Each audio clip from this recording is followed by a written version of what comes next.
আমি বুঝলাম না, যখন ভাবি ডায়েট করব ঠিক তখনই এরকম লোভনীয় খাবার দাবারের আয়োজন হয়ে যায়। আর মুখের সামনে এরকম খাবার দাবার রেখে কি ডায়েট করা যায়? যাই হোক, ব্যাপার না। হ্যালো এভরিওয়ান, আসসালামু আলাইকুম। সবাই কেমন আছেন? ছোটোখাটো একটা আয়োজন নিয়ে আবার চলে আসলাম। আজকে আমরা খুব সুন্দর একটা পিকনিকের আয়োজন করেছি। সকালবেলা ঘুম থেকে উঠেই দেখি যে মানে খুব ঝড় হচ্ছে। আর হচ্ছে সকাল সকালই দেখলাম একটু হালকা হালকা বৃষ্টি হচ্ছে। তো বাইরের ওয়েদারটা খুব সুন্দর ছিল, তো বেশ ভালো লাগলো। তাই ভাবলাম এরকম মেঘলা দিনে আসলেই এরকম মানে একটু এরকম পরিবেশে আসলে একটু ভালো মন্দ খাওয়া দাওয়া করলে অনেক ভালো লাগে। তো প্রচুর ঝড় বাতাস হচ্ছিল। তো তাই আমাদের প্ল্যান হলো যে আমরা আজকে সবাই মিলে একসাথে খাওয়া দাওয়া করব। তো রাতে আমরা খুব সুন্দর আয়োজন করেছিলাম। তো এই তো এখানে আমরা হচ্ছে আজকে একটু বাঙালি খাবার দাবার একটু বিদেশি স্টাইলে খাবো। তো যাই হোক, যেমন পারি ওরকম আয়োজন করেছি। তো এখানে হচ্ছে এক ভাবি ডিম ভুনা করতেছিল, আরেক ভাবি মুরগির মাংস রান্না করতেছিল, আর হচ্ছে আরেকজন সাদা সবজি করছে। তো চাইনিজের যে ভেজিটেবল ওটা আর কি। এই তো এই সবজিটা কিন্তু খেতে অনেক মজা লাগে আর আমাদের অনেক পছন্দ।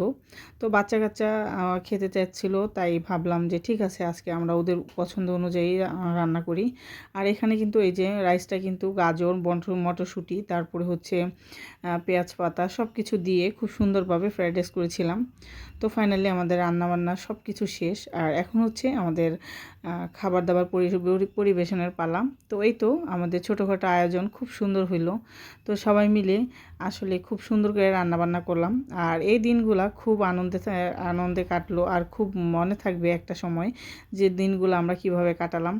তো যাই হোক, আজকে রান্নাবান্না কিন্তু অনেক সুন্দর হয়েছে। তো খুব মজা করে জমিয়ে খেতে হবে, যেহেতু ঠান্ডা পরিবেশ আর খুব গরম ছিল বেশ কয়েকদিন। এই গরমে আসলে কোনো কিছুই ভালো লাগতেছিল না। তো আজকের খাওয়া দাওয়া কিন্তু খুব সুন্দর হয়েছে। তো আমি হচ্ছে প্লেটে খাবারগুলো তুলে নিচ্ছিলাম। ডিমটা রাজবাড়ির এক ভাবি করেছিল। তো ডিমটা কিন্তু খুব মজা হয়েছিল, আর সবজিটা আরেক ভাবি করেছিল। আর এটা হচ্ছে চিকেন রোস্টটা হচ্ছে রাজশাহীর এক ভাবি করেছিল, আমি রাইসটা করেছিলাম। তো যাই হোক, সব মিলিয়ে আর কি খুব সুন্দর। আর সালাদগুলো কিন্তু হচ্ছে আরেকভাবে কেটেছিল। তো যাই হোক, সব মিলে খুব সুন্দর একটা পরিবেশন হলো।